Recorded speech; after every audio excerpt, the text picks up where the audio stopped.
Монгол банк 2017 онд байгууллага иргэний Монгол банкнд худалдсан алтны хэмжээ 20 тоннд хүрч түүхэн дээд амжилтыг тогтоолоо. Монгол банк 2018 онд энэ амжилтыг ахиулан Монгол улсын гадаад валютын нөөцийг нэмэгдүүлэх зорилгоор эх орныхон алтыг Эрдэнэсийн сандаа аяныг хэрэгжүүлж байна. Аяны хүрээнд үнэт металлын сорьцын лабораторийг Баян хонгор Дархан уул аймагт байгуулан алт худалдан авах үйл ажиллагаагаа үргэлжүүлнэ. Монгол улсын хилээр алтыг хууль бусаар нэвтрүүлэх гэмт хэргийн нөлөөллийг бууруулахад тууштай ажиллана.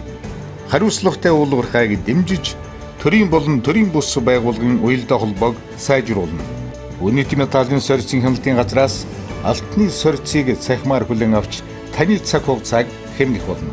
Алтны олборлол, сорьц тогтоолт, үн ханшны тооцоолын талаарх мэдээллийг иргэдэд хүргэн ажиллана. Монгол банкнд алтаа худалдах нь төрийн мөнгөний бодлогыг хэрэгжүүлэхэд дэмжлэг үзүүлж, өөрийн улсынхаа гадаад валютын нөөцийг нэмэгдүүлэн төгрөгийн тогтвортой байдлыг хангахад үнэтэй хувь нэмрэн оруулдаг.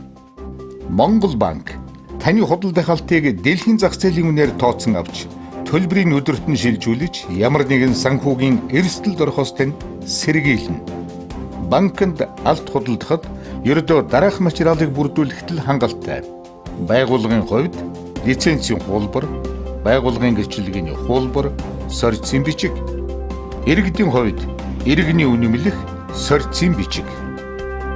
Харин байгалийн тогтоц буюу төрц хэлбэрээр олдсон алтыг дэлхийн зах зээлийн ханшаас 10%-аар өндөр үнээр Монгол банкнд худалдах боломжтой. Эх орныхон алтыг Эрдэнэсийн сандаа худалдаж Монгол улсаа хамтдаа хөгжүүлье. Монгол банк